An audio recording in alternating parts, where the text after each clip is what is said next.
Hey, everybody, welcome back. We're ready to get into it today. And our guest is somebody who is the leading Roswell expert. Now, we're not going to just tell the story of Roswell, beat it to death. That's one of his books right there, among many. I found 10 just going online, Jay. He's I got know a he's a few. 7-time best-selling author as well. But we want to get some info that a lot of people don't know.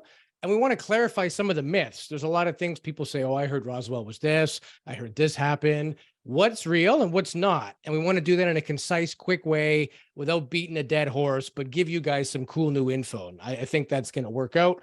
Also, we'll get his opinion on crazy balloon flap. Again, don't want to beat this thing to death. I'm pretty much sick of hearing about spy balloons and UFOs in our sky that But aren't you got to actually. ask him. You got to ask him, I right? guess Yeah. it's relevant. We're going to ask. We beat it to death pretty good the other day. But for all of our newfound listeners, we've had a huge uptick in following right now. So hi everybody, this is UAP Studies podcast, and again, all of our channels: YouTube, Spotify, Apple Podcasts, Twitter. Where else are we at? TikTok On and Next UAP. Network now. Yeah, on X Network, Yeah. onxnetwork.com/UAP Studies Podcast, and of course, UAPstudiespodcast.com. Having said all that, please like and subscribe. Let's get into it, brother. We got Donald Schmidt on the show. Let's do this.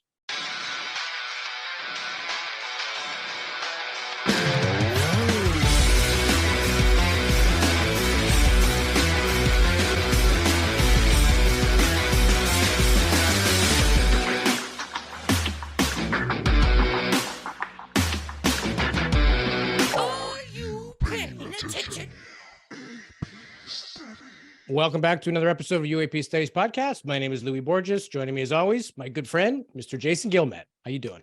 I'm doing good. It's been a heck of a week. I've been looking forward to talking with Don all week, and this has been something that we've talked about for quite some time. So having him on today is going to be awesome. Absolutely. And again, our mission statement on this show is bringing you the most informed and most reputable people on the topic. They've been doing this for decades and studying and have far more knowledge than we do, but we want to give our audience that knowledge in a digestible little snippet. And again, super excited about today's guest. This gentleman is a researcher, a TV presenter, a 7-time best-selling author. Some of his books include UFO Crash at Roswell, UFO Secrets, Inside Wright-Patterson, Witness to Roswell, Inside the Real Area 51. He served as a director of special investigations for the J. Allen Center for UFO Studies, also known as CUFOS. And he's a founder and board advisor of the International UFO Museum and Research Center, which is in Roswell, New Mexico. So the most probably learned gentleman on the Roswell topic. We're going to pick his brain, but warm welcome to the show, Mr. Donald Raymond Schmidt. Well, thank you for having me, both of you. So I just do a quick correction. It's the J. Allen Hynek My Center for apologies. My apologies. named Yeah. after the eminent astrophysicist Yes. who was consultant to the Air Force for 20 years, and then he founded the center. And with the museum now in Roswell, my new official title is lead investigator. Very good. So I will accept that. So. Yeah, congratulations. So tell us a little bit about yourself pre-UFO interest, kind of what got you into it. You know, we usually know most of the big things about our guests, but we'd like to kind of hear what their personal life was like and what led them down this path. So what got you into it? Of all things, it was the Kennedy assassination. And I was a young boy that particular weekend, and how we had all been sent home from school. And my father was away on business. So there I sat with my mother, just glued to the television for 3 solid days, you know, just in awe of not so much the president being assassinated, but how it was being covered, how it was being presented. And see the reaction of my mother.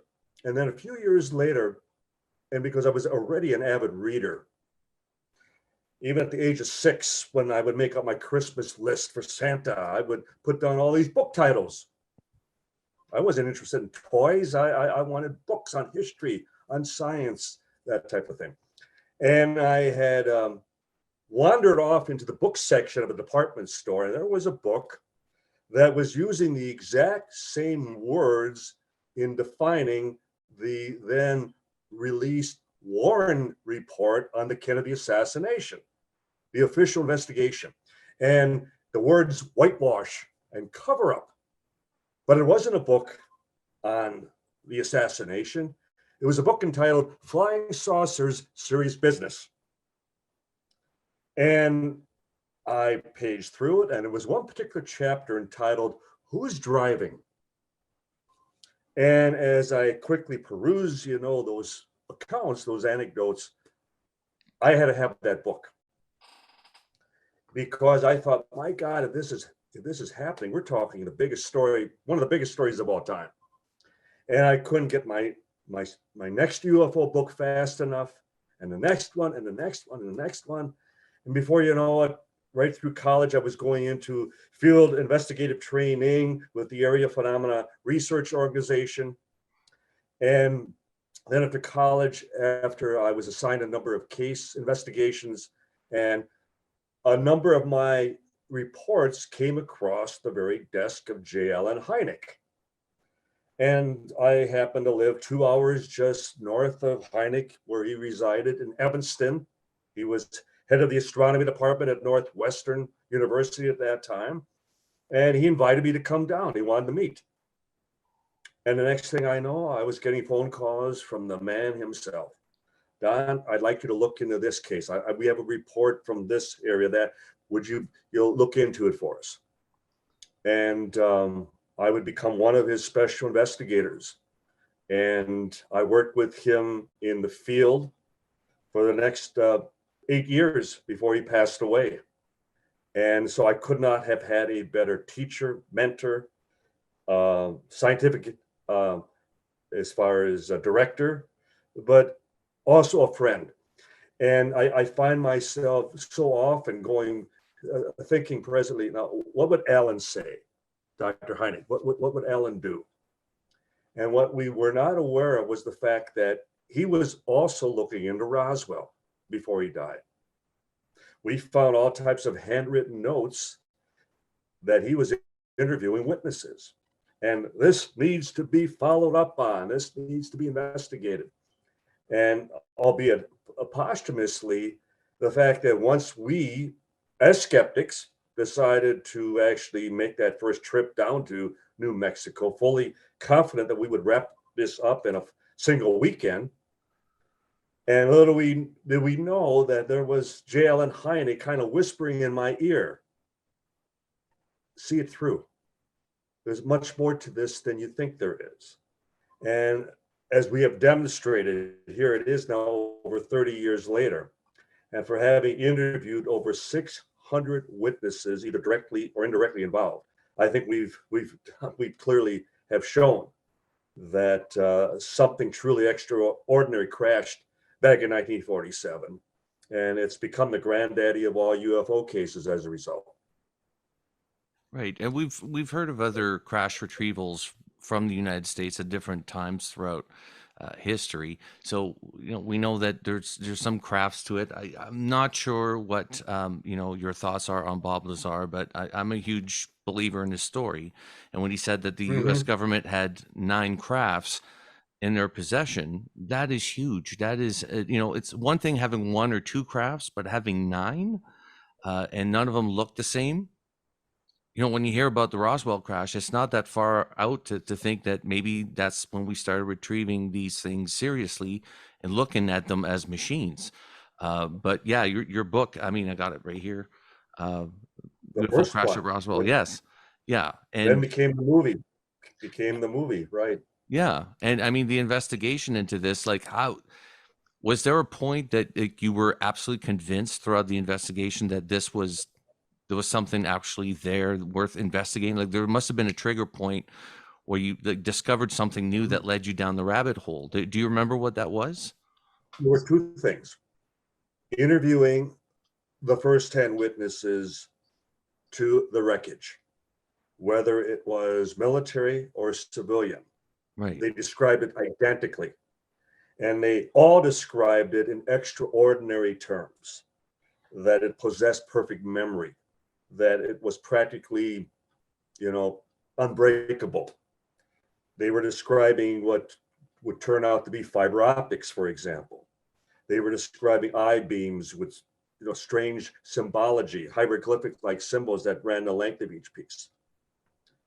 And then, secondly, the reluctant witnesses, and they typically were military officers with pensions and security oaths at stake, and the fact that these were most likely the reluctant witnesses who would always tell us, we can't talk about that.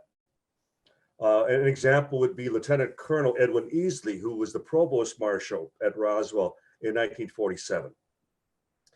And he stated over and over again, I can't talk about this. I'm still sworn to secrecy.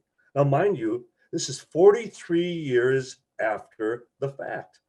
And he is still unequivocally stating, I cannot talk about this. And so why, or what is still so highly classified after all that time that remains taboo, remains under the tightest as far as security? And so it just whets your appetite all the more. You become all the more intrigued to find out what could it possibly be. And that's when we started to also explore all the alternative explanations, even all the way up to a Japanese atomic bomb. We were going for broke. We were just putting everything and anything on the table. And it still always came back to, but we can rule this out. We can eliminate this. We can disqualify that. And the one thing that always stood out were the eyewitness testimonies, right to the very deathbeds, stating that it was a flying saucer, that it was something manufactured off the earth. And for that same reason, then, if I accept Roswell, where I went from a full skeptic to now where I'm 99.9% convinced, it's a big difference than believing. I've taken this as far as I can, and now I accept almost without a shadow of a doubt that it did happen. But then I have to also accept it makes everything else possible. I just can't rule out another crash, another event, because Roswell makes everything else possible. Yeah. Right. One Chris, of the things I find fascinating is, the stories of entities that were recovered, subsequent autopsy videos. I've even seen a video with supposedly an alien that they were trying to communicate with. And what are your, again, it's our viewers want to know all the old cliche stuff as well too, right? But what are your thoughts on that? Was there an ET creature? Did we, work with this thing? Did we just test it and torture it to death? Like, what happened? There were 3 distinct sites related to this one event, this one craft, this one object. There was a debris field, which we have now, to date, we've had 5 archaeological digs searching for remnants, searching for physical evidence. We confirmed, for example, that there was a 10-foot wide, about 200-foot long gouge where something had impacted and skipped across the desert floor for some distance. And then there was a secondary body site about 2.5 miles southeast of that location, where 2 bodies were recovered, whether they had been ejected due to the percussion of the explosion, the decompression, or they had ejected. Who can say? But nonetheless, there were 2 bodies at that location. And then along that same trajectory route, there were another 3 bodies plus a survivor and the remains of a pod, a capsule about the size of a Volkswagen Beetle, egg-shaped. And this was about 35 miles north of Roswell. So along that same trajectory line, a debris field, a secondary body site, and then a final impact point. So we have firsthand witnesses, both military and civilian, to not only the bodies, but also the survivor. We have witnesses at the site. We have witnesses at the B-29 hangar. It was called P3 back in 1947. It's now known as Building 84. We have witnesses at the base hospital who also saw the survivor.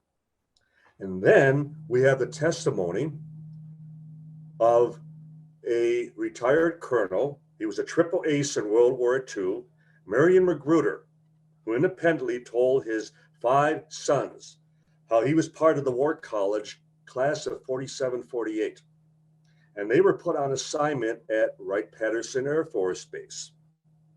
Wright Field / Wright-Patterson, based on all the eyewitness accounts, became the final depository where all the wreckage, where the bodies and the survivor were taken to, Dayton, Ohio. So it was a predecessor to Area 51. 51 didn't come into existence until 1955, so 8 years later. So Wright Field, Wright-Patterson, was the most advanced foreign technology division. They did all the reverse engineering of captured weaponry and armory after World War II, for example. It was, if we came into possession of anything foreign, and in this case, truly foreign, that's where it would have been sent. Well, anyway, we confirmed that Magruder, I was talking about Kennedy, and I'm talking about the Zapruder film, sorry. But Magruder was assigned, we have the documents, April of 48 to Wright-Pat in Dayton, Ohio. Well, he would have told his sons that they were shown the wreckage from Roswell and they were allowed to handle it and its memory qualities. That no matter how you bent it, no matter how you creased it or folded it up or crumbled it up, every time you placed it down, it would unravel and assume its original shape and size right before your eyes. But then he described how we were then taken into another room and the lights came on. And there within a glass room was something that clearly was not human. And we were informed it was the lone survivor from Roswell. And he described the pity that he felt that we were treating it like a guinea pig.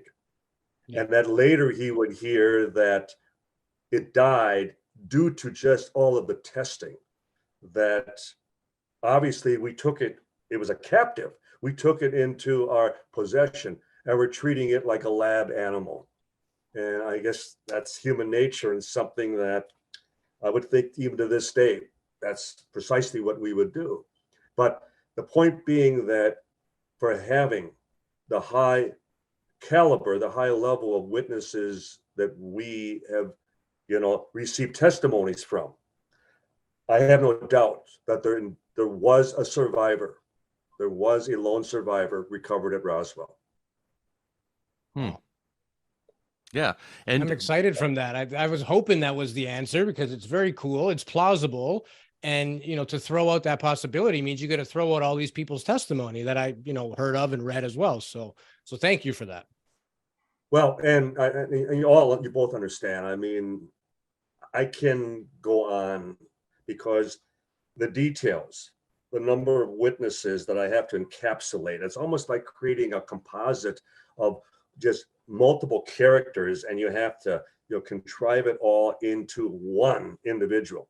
Yeah. So it's much more involved, as I'm sure you both you can imagine. But nonetheless, I'm still trying to summarize and still be as precise and to the point as I can be. Yeah, we appreciate that. And we only have an hour-long program too. We don't want to beat any one topic to death, but that was perfect. That's that quenches my curiosity on that. So, well, Roswell, I'm happy. Thank you. Roswell has always been an interesting case. I mean, from the onset. I mean, it was the first time that we had the government actually come out within a few hours of the crash, saying that there's possible UFO crash in the desert of New Mexico. Then the next day they recanted it and said, no, it wasn't. It was just a mistake. It was a weather balloon. But actually, it wasn't just a few hours after they learned of the crash. The ranch foreman who first discovered this debris field that covered an area of almost a mile long, That's a tremendous amount of wreckage, of material. And it's one of the reasons that as we were tracked down the people who were involved in the recovery operation, we've been told that there were 50 to 60 men who were out there for 3 full days, loading up crate after crate after crate. And we even tracked down the drivers of the trucks who were transporting the wreckage back down to Roswell and then returning with another empty truck to pick up another load. The point I'm making is that the rancher, he made the long trek into Roswell. It was a 75-mile drive back at that time. Doesn't sound like much today, but back then, many of the roads were just dirt pack. Rubber tires were at a premium. You risk breakdown out in the middle of nowhere. So he had to make the effort. And he drove all the way to Roswell. Now, he did not go to the military base. He went to the sheriff's office.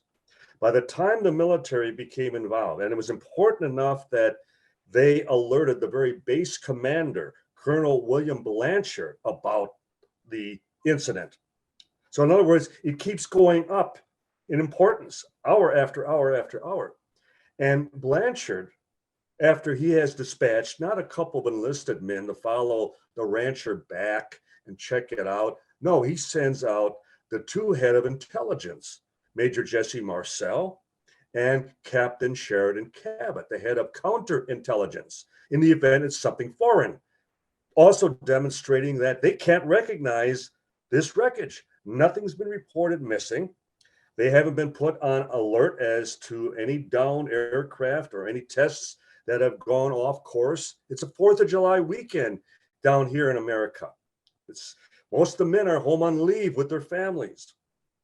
And Blanchard, he calls up his boss, and they in turn contact the Pentagon. And then it's General Clements McMullen, who was deputy commander of Strategic Air Command for the Air Force at that time. He calls up Blanchard's boss and has some of the wreckage brought in by the rancher flown to Washington. The point being, Washington already has some of the actual wreckage in hand by late Sunday, July 6th. The press release to clearly show that this was not just some overreaction or a knee-jerk response on the part of Roswell. It doesn't go out until Tuesday, July 8th. So they had a full day and a half to decide what to do about this. And they decided, like the proverbial straw man, first you build it up, then you tear it down. Brazel, the rancher, had gone to the sheriff. He had already talked to the press. They couldn't deny that nothing crashed, that nothing happened. So they first, it's a flying saucer. And then within 5 hours, it slowly evolves into a weather balloon with a radar reflector kite. And then they had that press conference late that afternoon at Fort Worth, Texas. And they had Marcel pose with the weather balloon on the floor in front of him, and the press accepted it. They got away with it. And that's all they were hoping to accomplish. You know, boy, we really bit the bullet on that one, but it worked. It worked. Wow. Well, it worked for a long time until you guys uncovered it, you know. Well, until Marcel went public. Marcel was diagnosed with terminal emphysema. And in 1978, when he realized they're not going to come out with the truth. So he did. And that's when he went public. And I love the quote, and I use it all the time, where he stated, quote, now this was the lead intelligence officer in the US military at that time, in charge of the atomic bomb. They were the first atomic bomb squadron in the world at that time. And Marcel would state, quote, being familiar with all materials, both foreign and domestic. This was nothing made on this earth. Yeah. You don't get any more profound than that.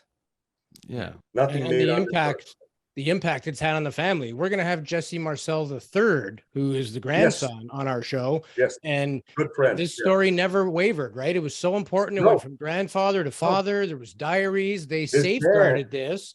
because of the importance factor. And I'm sure it didn't do them any favors. I mean, you think this topic is stigmatic now. It was very stigmatic in the late 40s. People would think you're nuts He talking was about. the ball guy. Yeah. Just the third grandfather was the patsy. He's ordered to pose with the fake, the phony weather balloon when he knows full well it's not what they recovered, what they brought back down to Roswell. And that he had to live with, and then his picture is plastered all over every major newspaper around the world. And Jess Jr., and I'm sure the third will repeat this, his grandfather was very bitter that he only stayed in the military for 2 more years. And he would have easily gone on to become a general officer.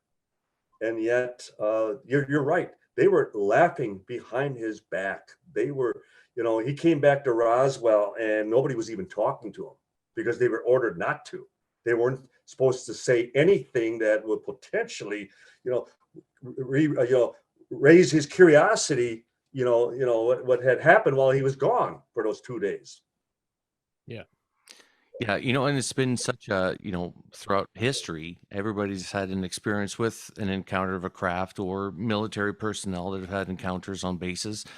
It has been that sort of follow-up that they're mocked by their own peers for an incredible story that actually took place. These people are brave to come out, these men and women, and we say this all the time, it's the men and women in service that are coming forward and explaining to us that there's something there, there's something that they're experiencing as much as the general population is, that civilians are experiencing.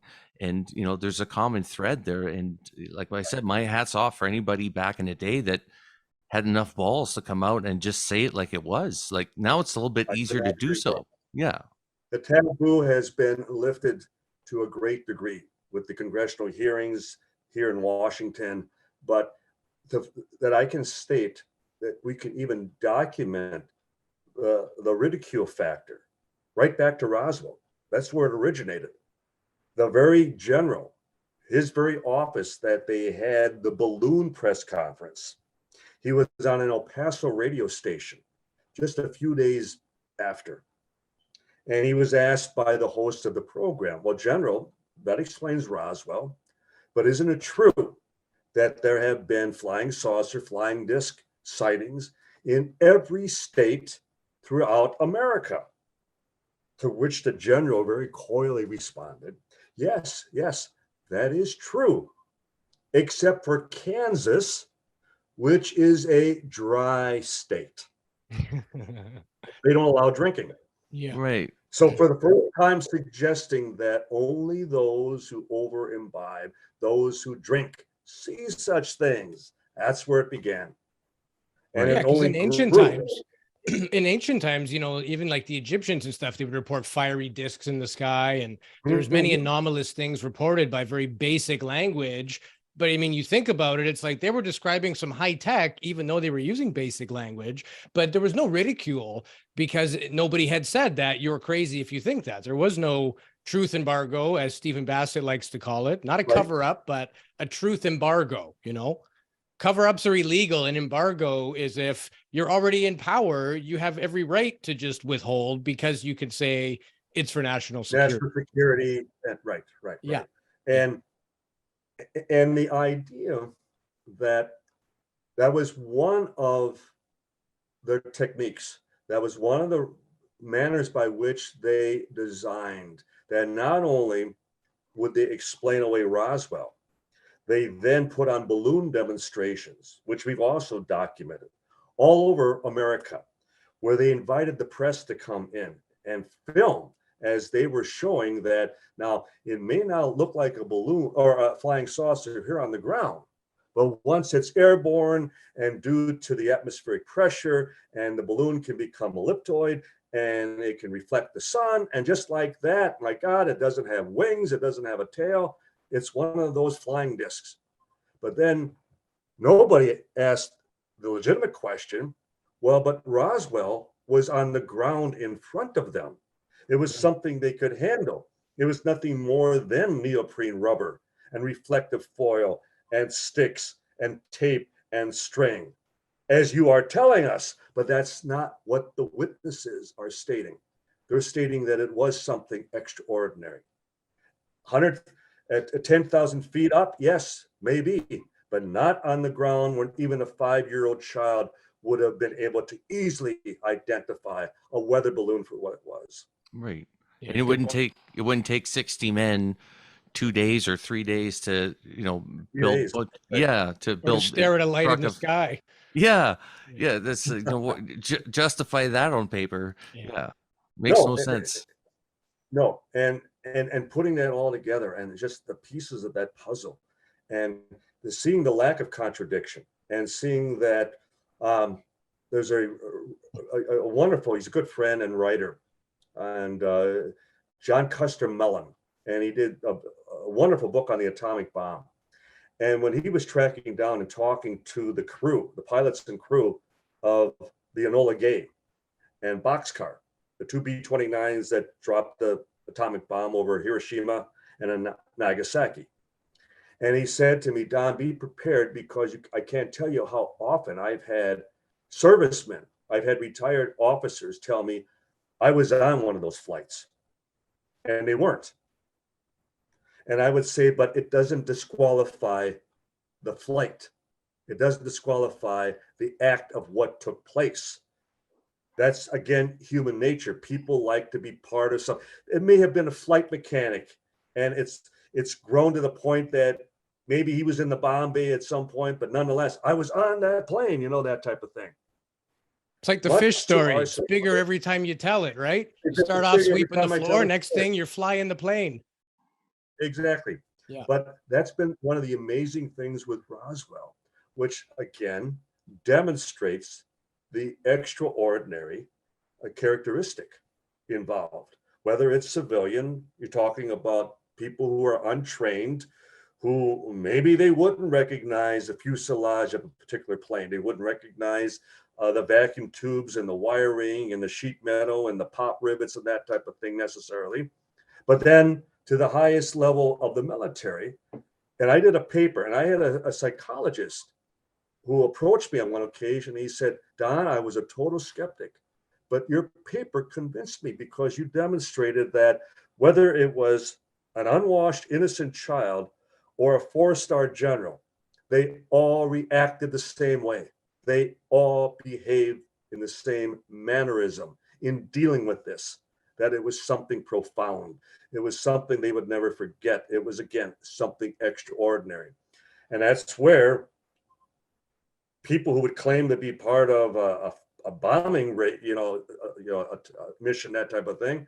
Well, it's not extraordinary. They've done it before. Now, granted, this was with the atomic bomb, yes, but to deal with something off the planet, as Marcel described it, not made on this earth. How do you ever forget that? Yeah. And when you, And as one witness said to us, it's the first thing I think of every morning when I get up, and it's the last thing I think of when I go to bed at night.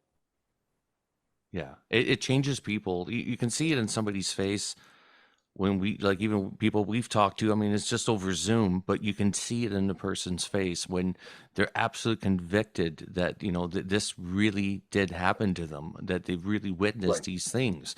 And, somebody who's fibbing, somebody who's lying, like you get that sense that, they might not be telling the truth. But all these people coming forward now, there's something to it. Like they wouldn't be jeopardizing their careers, their reputation, the mockery that comes with this. It's a little bit more, like I said, better accepted these days than it has been in the past. But when you start hearing about other crashes in the past, because you've been focusing on Roswell, there's that Brazil to Virginia case where there was a crash landing there as well. Supposedly entities as well were captured. You start seeing And a that. survivor. Yeah, you start seeing themes almost reoccurring at different locations across the planet. But there's definitely visitations everywhere. And like, what are causing this? If do you have a theory about what's causing these crashes? This is obviously advanced technology, so there's something's got to be bringing these things down. Well, we aren't, and we consider this very early on. Now, Marcel and Cabot, when they first arrived at the debris field, they immediately saw, or they concluded, it was a mid-air explosion. It wasn't where it crashed, that it had blown up at some altitude. And that's the reason that it fanned out with as much debris as it did for the length of terrain that it did. Okay. Right. So then you consider, okay, what could have caused it to explode? Well, when we confirmed there was a severe lightning storm that came off the Capitan Mountains that very evening in concern. And okay, was it struck by lightning? Well, but then if it's some advanced craft, because I've been in planes when they've been struck by lightning. Yeah, it's a shock. I mean, the lights will flash off, but the planes are designed to absorb, and dissipate, and are grounded in such a way that there have been, but 99% of the time, there's no damage. The flight resumes, thankfully. So then you start to question, okay, maybe this wasn't an actual spaceship. Maybe it was a scout craft, a reconnaissance craft, something that was designed to maneuver strictly in our atmosphere. And yet it had a reaction to a direct bolt of lightning that was fatal. We don't know. And none of the witnesses ever described that they came to any conclusion at that time. Well, then I had an engineer who happened to be a radar expert with the CIA in the past. And he suggested that we look into the radar systems at that time. And because the lobes of the radar from White Sands Proving Ground, Roswell, Kirtland Air Force Base, there was a radar facility in Vaughn, New Mexico, which is about 100 miles north of Roswell, and then Cannon Army Airfield, about an hour northeast of Roswell. What was interesting is that when you check where did all the radar lobes intersect, in that very county, Lincoln County, where this incident happened. So then he suggested, radar was in its infancy at that time. So the frequencies were not consistent, that they were high, low, and each system had its own capacity and its own power. And as a result, it may have created a level of interference that may have thrown off their guidance system. Who can say? Who can say? So I appreciate and I love that I can speculate, but I can also say that to this day, we still have no idea what caused the crash. Yeah. I've heard people hypothesize that it was shot down, but it seems like none of the action happened until, was it Matt Brazel, the gentleman who went to the sheriff? Right, rancher. Yeah. So Right. none of it got escalated until he went and said, hey, there's like a mile worth of blown up stuff in my field. Nobody That's knew when about things it. went. So Right. Yeah. And there too, you make an excellent point. If it was shot down, for having been to the actual debris field with all the archaeological work, and we have flown, it's high desert, it's wide open range. It's basically high, flat, open desert. And for having flown over the area in small planes and helicopters, one of the things that immediately you make note of is that once you are airborne, you can see for 50 miles with absolutely no obstruction whatsoever. The point being that if it was something we were involved with, that we brought down, or something that we were testing and had gone off course, they would have retrieved it, they would have recovered it before even the rancher found it. Because they would have been, again, area reconnaissance, they would have been right there. Nothing like now we're hearing like with the down balloons that the terrain is so rough, and that in the north area, the Yukon, that it makes it almost impossible this time of year to have access. Well, why did you bring it down in an area that you couldn't retrieve it in the first place?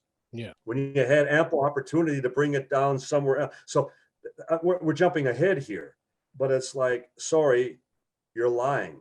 You're not being honest with the public. We're on to you, because I can look back at Roswell and I can see that For example, they were launching all the recovered German V-2 rockets at the White Sands Proving Grounds.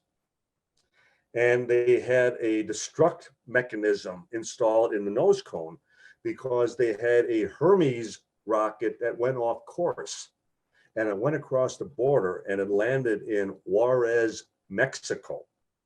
Well, they were going to make sure that never happened again. But the point being, they were right there to recover it.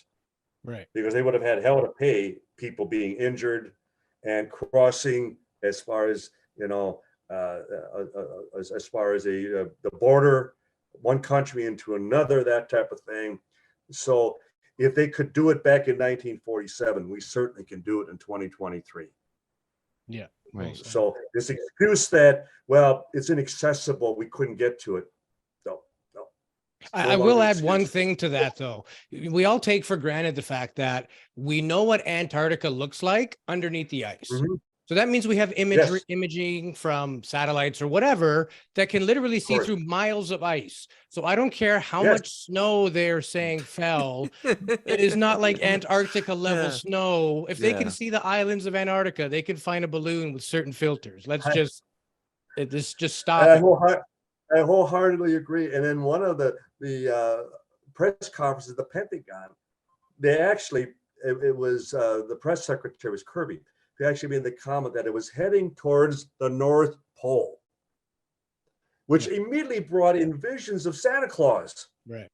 So was it their little inside joke about all this? It was heading towards the North Pole, and we hope Mrs. Claus will understand. You know, type of thing.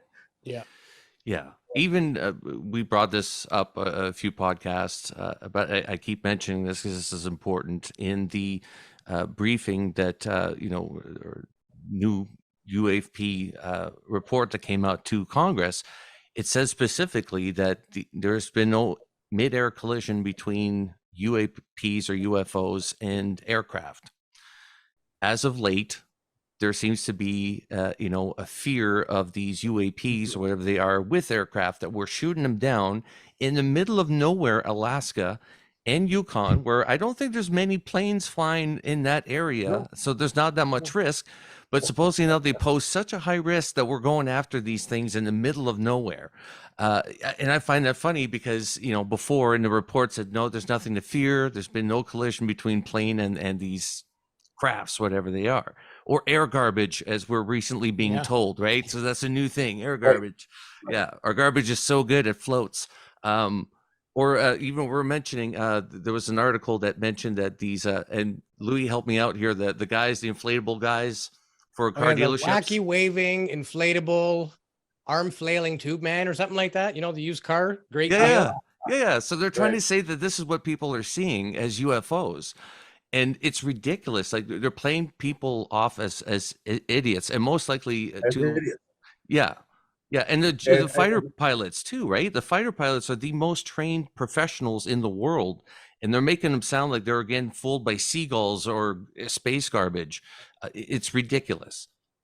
And the point being, and as you mentioned before we went on the air, that in my own postings, that I've been hammering home the fact that who's calling these UFOs? It's not the general public. Yeah. No one is reporting UFOs in the midst of all this. It's the Pentagon. It's the mainstream media. This morning on the Sunday morning talk shows again, they kept talking about UFOs and the fact that we're shooting down UFOs. So why do they insist on using that terminology? And I've been going back and forth with some of the skeptics who are saying, well, it just proves how gullible the UFO community is. No. It was like back in the 1950s, and it was Project Blue Book at that time, the third official investigation of the UFO phenomenon. And they were going to do a test on mass hysteria. The idea that if we stage a UFO incident, that we can demonstrate that people overreact and they'll all be flooding switchboards, calling in all these UFO reports. So it was late during the night that they dropped these large sections of red reflective foil.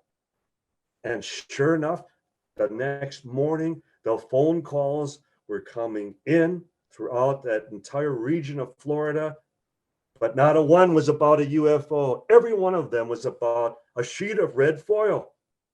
The witnesses were describing exactly what they saw. Yeah. And the Air Force never publicized that. We had it came out later with Captain Edward Ruppelt's book, Report on Unidentified Flying Objects. And he was the first director of Blue Book. And how they were told not to say a word about the fact that the Air Force proved exactly how legitimate eyewitnesses are, that they generally report what they are observing, what they see. Yeah. And these objects maneuver in ways that we know as humans we cannot reproduce this or would not survive these maneuvers. When you hear about, these, they're going at Mach 5 and they're doing right angles and it's just crazy. Like we cannot survive that. We know that we don't have the technology for that. No, What's more impressive no, about these no. crafts is that they appear to be conscious. There seems to be like a consciousness to them. The way that they maneuver, the way that they fly, they're almost aware of everybody that's in a craft if they're looking at an airplane. Or I've had a lady here in Vancouver who reached out to me and she had an incident where a green orb fell in front of her windshield as she's driving about 80 kilometers an hour. And it followed her perfectly backwards. It did a scan of the car and then went back up. And she was terrified. This was back in the 1970s. Oh, Yeah. So there's amazing stories like that where these things seem to be conscious, even the orbs and stuff. And there's something to it. The more we delve into this phenomenon, the more that we're trying to avoid the consciousness thing, but we can't. It seems to be evidence, right? So yeah. And you make a wonderful point that anyone without a preconceived theory as to what we're dealing with, who seriously looks into this, objectively, unbiasedly, just let's go where the evidence takes us, they invariably come away, there's an actual phenomenon. There's something there. There's something of an intelligence that is interacting within our environment, interacting where we track it on radar, we're able to clock it. It's able to submerge itself into bodies of water and even underwater travel at hundreds of knots an hour, that type of thing. And I will, state just by my many years experience with all the debunkers, they're not skeptics, they're debunkers. They have an agenda. They have a preconceived position, and there isn't enough truth. There will never be enough evidence or facts that will ever change them, because it's their world. It's what their mission in life, for if they're working for someone else, or if it's just a case of what gives them a lot of notoriety, because the media goes to them to get the alternative, get the opposing viewpoint. And again, it's a preconceived position. And if we were to have it, they'd be the first ones, crying foul against us. But they can do it. It's just that it's a double standard. And keep in mind that most of them, the critics, don't do the amount of research and field work that you have done.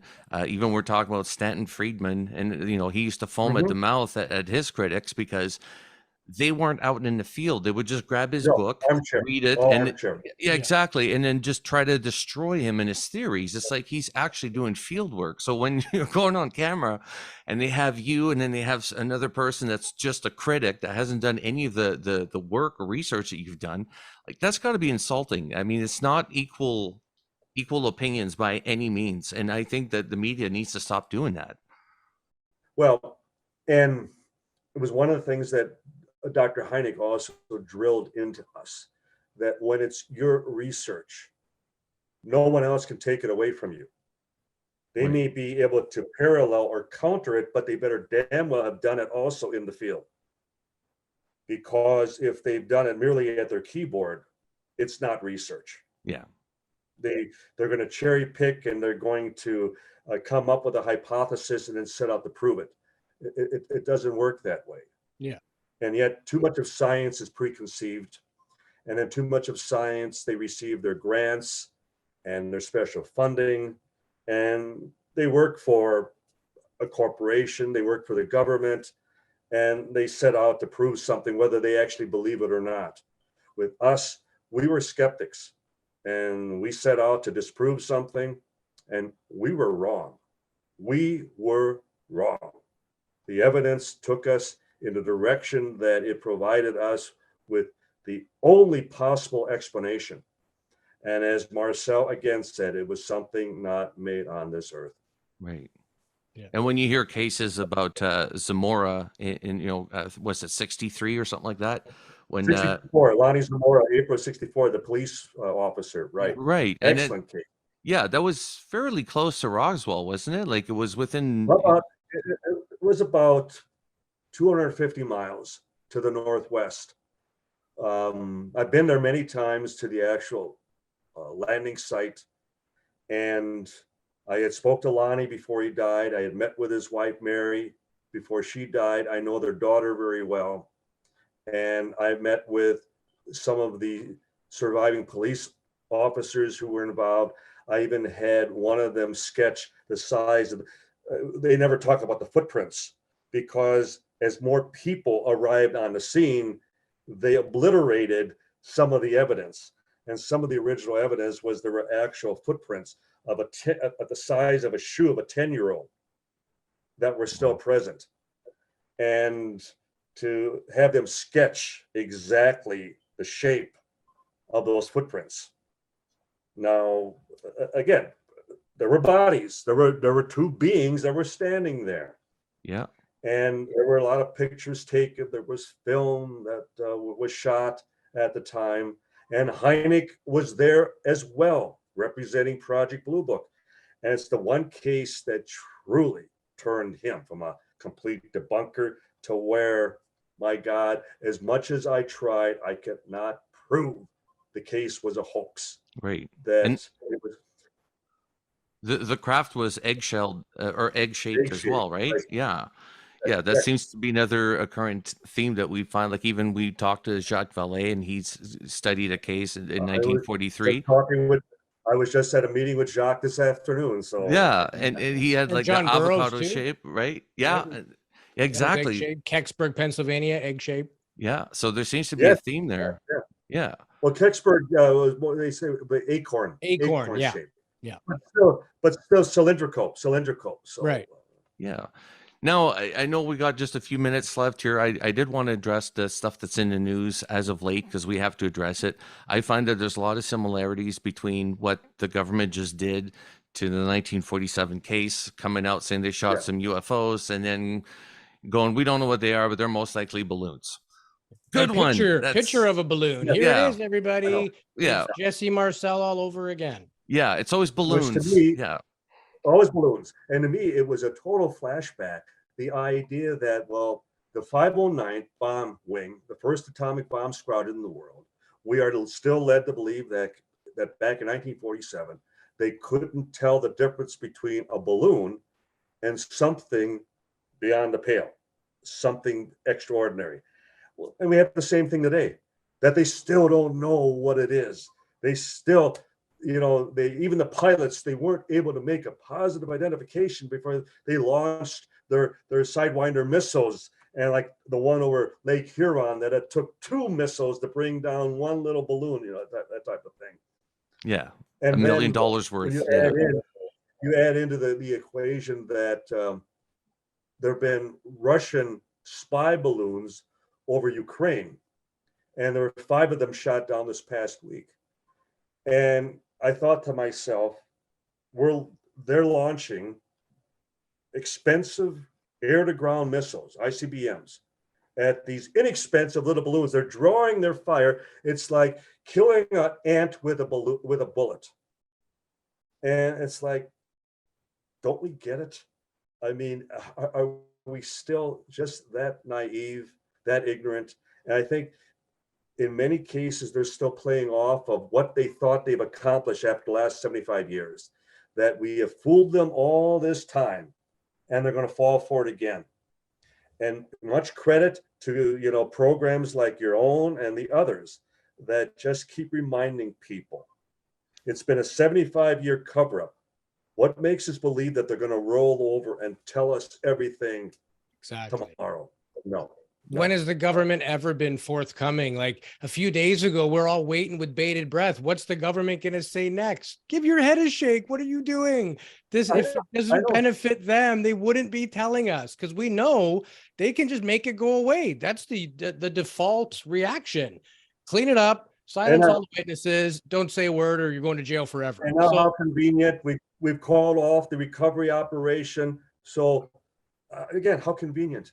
Yeah. And we talked about that before the show, Jason. I said, you call off a recovery effort when, in a heartbreaking situation where there's an earthquake and buildings collapse, you've searched for 2 weeks, there's no more survivors, and it's sad, and they call it off. This is supposed to be wreckage or a balloon in the snow. Why the hell would you ever shut it? Like, there's no reason to call off the search, but it's like we're used to seeing them do those things in other recovery expeditions, and we're pretty much sheep for the most part.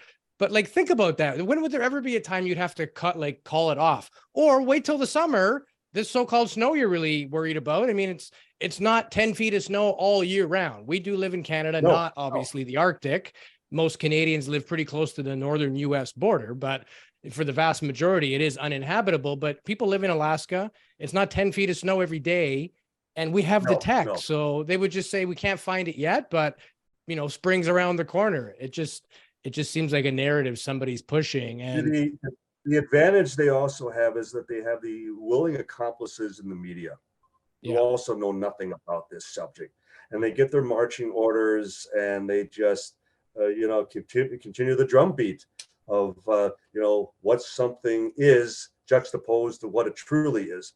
I remember Miles O'Brien. He used to be the science reporter with CNN years ago, and we were filming in New Mexico, and we happened to be at the old military, the Roswell Army Airfield, and we were in the very hangar that everything had transited through, building P3, B-29 hangar, and we were off mic, and he says to me, Don, you spent a good part of your life working on this. Why are you doing this? And I looked him square in the eye, and I went, because you won't. He didn't talk to me the rest of the day because I struck a nerve. I struck a big nerve, but it was the truth. They are not assigned to get to the bottom of this. And if they want to stay connected to the powers that be, they listen. They follow, the script. Yeah. And it's sad that they should be the watchers at the gate. They're the ones that are supposed to be protecting us from the government. And they've been in bed with the government in many ways since 1947, since Roswell. Yeah, I find it very interesting that we've come this far, with the subject of UAPs, UFOs. Most people that we talk to, even like some people have reached out to us recently that have never taken an interest in what Louis and I have been doing. Well, all of a sudden they're like, hey, actually, it's really interesting what's happening right now. Or, everybody has a story. Either they've seen something themselves, or their parents or grandparents seen something that was so profound that it became family legend. We all know that something's going on. That's why I think it's insulting that the government doesn't just come out and tell us like adults, hey, here's what we're dealing with. It could be a very complex issue, because we talk to, a lot of people have different varying ideas of what it could be: extraterrestrial, interdimensional, extraterrestrial. It could be all of the above. Yeah, time travel could be all of the above. That might be the scary scenario, that we're dealing with a multitude of different things. Okay, that's scary to deal with, but at least admit it to the public that there's more to reality than what we're being told there is.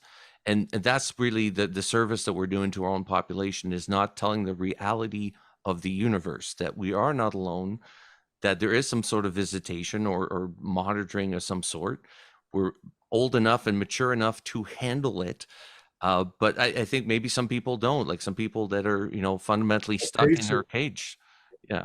But Jason, you make an excellent point, that what if it is something beyond our comprehension, which I am fully willing to accept? What if it is something interdimensional? How do you announce that to the public? And what if it indeed, as I remain convinced, it's still a cover-up of ignorance? Right. They don't know any more than we do. Yeah.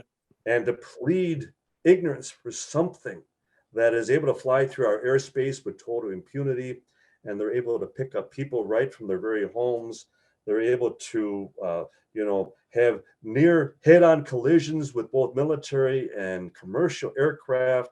And the only thing they can do is file away reports.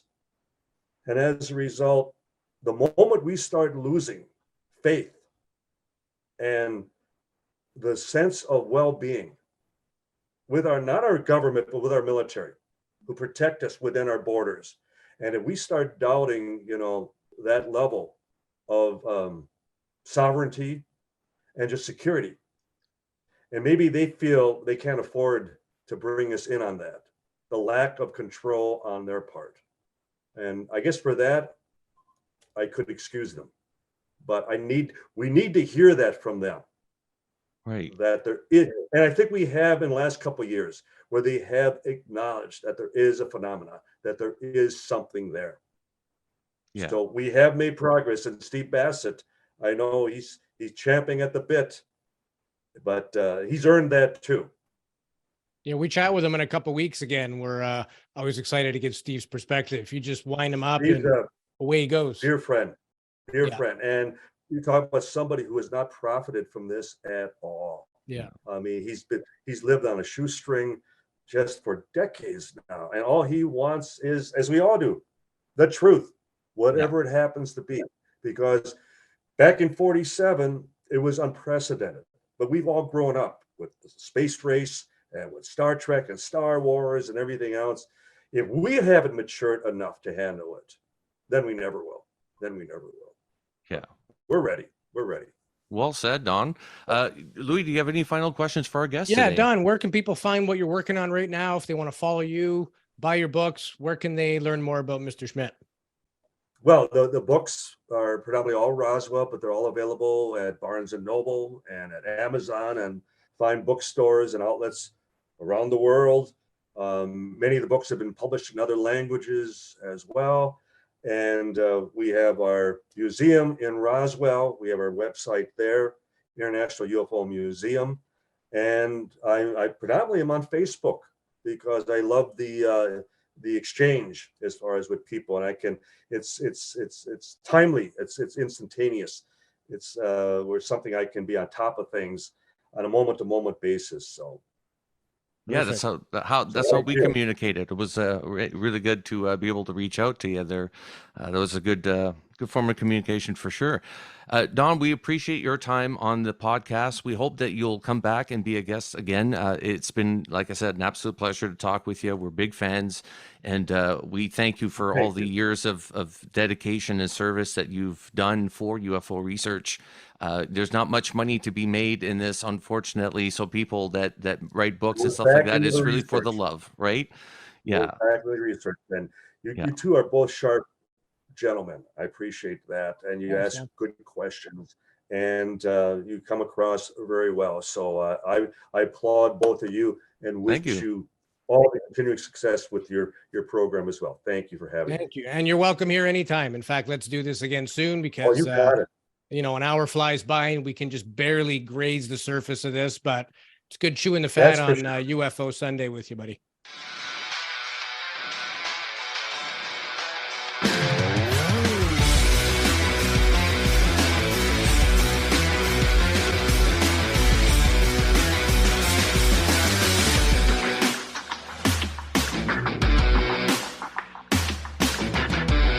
Are you paying attention?